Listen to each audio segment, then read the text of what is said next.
Hi, welcome to our Hot Topic Teacher Evaluation. This is Rosemarie, and I'll be reporting on behalf of myself and Nubia. Why is teacher evaluation so important? We have had so many educational reforms lately. We want to be competitors globally, but we haven't been. So, of course, politicians and educators are looking at teachers to say, what can we do better to help our students? And of course, that leads to teacher evaluation. We've also learned from our mistakes. In this quote, you can see that just changing some of the ways that we grade teachers doesn't necessarily mean that we're helping teachers to become any better. So, looking at the old evaluation system, it seemed like we had swung one way, which is you're a dedicated teacher, everybody's doing great. And then the new system seems to swing way over the other way, which is you suck, prove you don't. We don't really want either of those things in the educational world. And so we're looking at the research to find out what is the good evaluation system. We don't want to be in extremes. And we know in our hearts and in our minds as educators, what we want is we want to be the best teachers that we could possibly be. So our first question was, what purposes do evaluations serve? Really, there's only three, and two of them are the most primary. Accountability and professional development are the most primary. Organizational is also one of the purposes. Accountability has to do with whether or not a teacher should be teaching. If they need to be fired, they need to be fired. That's the purpose of accountability. Professional development, on the other hand, has to do with helping teachers become better teachers. The organizational purpose refers to where a teacher should be placed. So if you do an evaluation, you find out a teacher is really good at this set of skills, then they should be placed in that classroom or that grade level. That's an organizational purpose. Once we knew what the main purposes are, we wanted to know what types of evaluations were out there. And not surprisingly, there's really only two types of evaluations, which go with the two main purposes: professional development and accountability. Formative evaluations are all about professional development. And formative evaluations are about discovering who the teacher is. What are the strengths? What can they do? And where do they need to grow? On the other hand, summative evaluations are about accountability. And they used to be more like a grading scale, like A, B, C, D, or F. But really, what they turned out to be was pretty much just pass or fail. You either got an A or you got an F. And that's what that comic is showing. They just have one final score, and they always tended to be inflated for the teachers who didn't need to be fired. Once we knew what the two different types of evaluations were, we wanted to know, well, how is everybody doing evaluations in our country? Is it standardized? And the definite answer to that is no, it is not standardized. First of all, some districts still go more towards formative and some go more towards summative. In some districts, student scores are not included at all. They just look at the teacher input. What is the teacher doing? What strategies are they implementing? In other districts, the student scores are looked at just as a smaller part of the whole evaluation. And in other districts, student scores are not included in the evaluation at all. And the next bullet point, which is about the emphasis, really reflects that. Is the evaluation looking at the output of the student or what the teacher is doing, the teacher input? What are their teaching strategies? So that changes from district to district. Another thing that changes is the evaluators. All kinds of people are evaluators in this process. The criteria is also something that's just not standardized. Now, there are two main influences. Danielson and Marzano kind of have a framework of student, teacher standards that everybody looks at, like this would make a good teacher. But even that's not standardized. And some districts write their own standards of what they think teachers should be able to do and how they should behave. Another thing that changes is frequency, how often they're evaluated. And if the teacher is involved in the process. Do they get to dialogue? Do they get a say? Do they get to reflect on their own strengths with the administrators?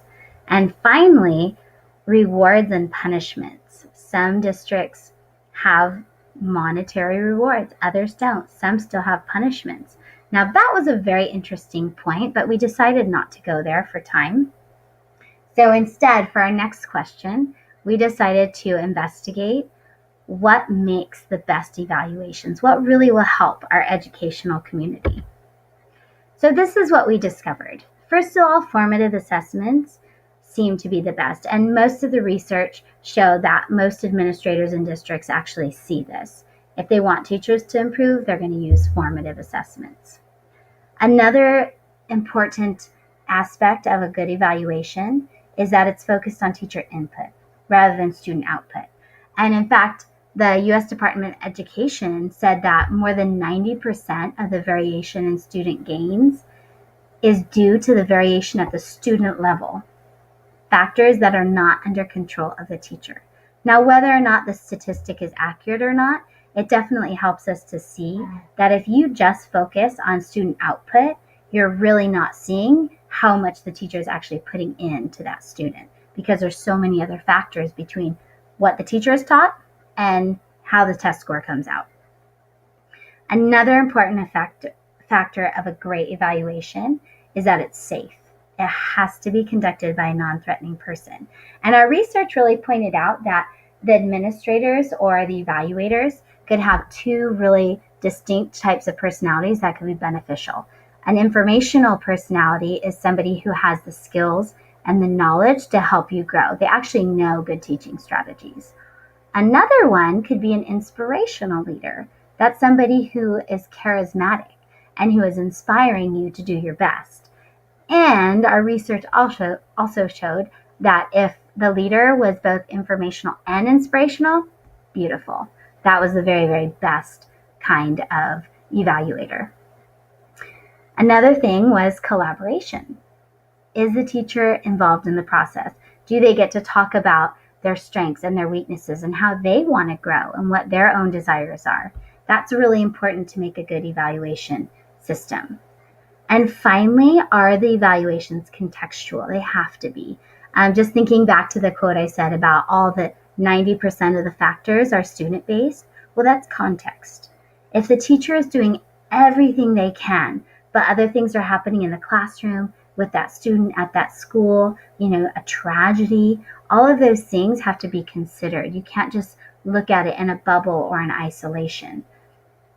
And growth opportunities should be tied in to those evaluations. So if there is an evaluation and the teacher wants to grow but has no opportunity to go to a class or a seminar, then that evaluation didn't really serve its full purpose.